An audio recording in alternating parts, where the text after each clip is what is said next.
সামাজিক যোগাযোগ মাধ্যম আধুনিক বিশ্বের তৈরি ভিন্ন একটি জগৎ, যেখানে সবারই স্বাধীনতা রয়েছে মত প্রকাশ বা নিজের সৃজনশীলতা দেখানোর। এই স্বাধীনতা অনেক ক্ষেত্রে সমাজের জন্য ভালো, আবার অনেকের ক্ষেত্রে খারাপ প্রতিক্রিয়া সৃষ্টি করে। এবার সেরকম একটি নজিরই স্থাপিত হয়েছে ফেসবুকে ভাইরাল একটি ভিডিওর মাধ্যমে। ভিডিওটিতে দেখা যায় একটি বাড়ি থেকে শিশু চুরি হওয়ার দৃশ্য। তবে ভাইরাল এই ভিডিওটির নেপথ্য থেকে বিস্তারিত জানাচ্ছেন ইশতিয়াক হোসেন। ভাইরাল ভিডিও ফুটেজটির শুরুতেই দেখা যায় যে একটি ফ্ল্যাট বাসার গেটে সিঁড়ির সামনে দাঁড়িয়ে আছে মাস্ক পরা একটি মহিলা। পরে দরজায় ধাক্কা দিলে গেট খুলেন বাচ্চা কোলে একজন মহিলা। পরবর্তীতে দেখা যায় পরিবার পরিকল্পনা থেকে আসা কর্মচারীর পরিচয় দিয়ে ফ্ল্যাটের ভেতরে প্রবেশ করেন মাস্ক পরা ওই মহিলা। ঘরে প্রবেশ করে পরিবারের কয়জন আছে না আছে জানতে চান বহিরাগত ওই মহিলা।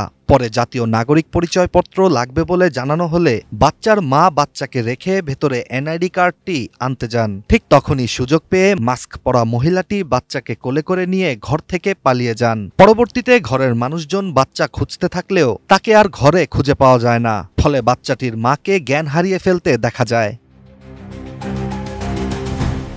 সঠিক প্যাড আর সঠিক তথ্য দিয়ে এসব সামলে নিব এক হয়ে মোনালিসা স্যানিটারি ন্যাপকিন। ২৭ ফেব্রুয়ারি একজন ফেসবুক ব্যবহারকারী এই ভিডিওটি নিজের অ্যাকাউন্টে ছাড়েন, যেখানে ক্যাপশনে লেখা হয় যেভাবে শহর, বন্দর, গ্রাম গঞ্জে অভিনব কায়দায় শিশু চুরি হচ্ছে, সিসি ক্যামেরায় দেখুন। ক্যাপশনে লেখা আছে সিসিটিভি ক্যামেরায় দেখুন, কিন্তু ভিডিও ফুটেজটি মোটেও সিসিটিভি ক্যামেরার ছিল না, কারণ সিসিটিভি ক্যামেরা খুব স্থির থাকে আর ভাইরাল ভিডিওটি অনেক বেশি কাঁপছিল, যার জন্য ভিডিওটি পরবর্তীতে গভীর পর্যালোচনা ও খোঁজাখুঁজি করলে দেখা যায় আসলে গৃহিণীর রান্নাঘর নামের অ্যাকাউন্ট থেকে সর্বপ্রথম এই ভিডিওটি ছাড়া হয়েছিল, আর ওই ভিডিওটি ৬০ লাখেরও বেশি মানুষ দেখেন।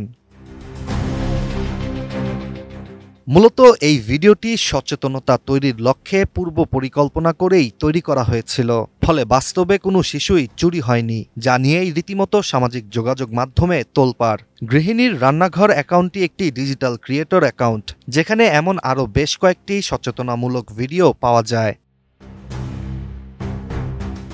এই ভিডিওর ঘটনাই আরও একটি উদাহরণ যে সামাজিক যোগাযোগ মাধ্যমে ছড়িয়ে পড়া সবকিছুই সত্য নয়। একটি সচেতনামূলক ভিডিওকে ভিন্ন একটি ক্যাপশনে ছড়িয়ে দিয়ে সমাজে ভয়ভীতি ছড়িয়ে দেওয়া হয় এভাবেই।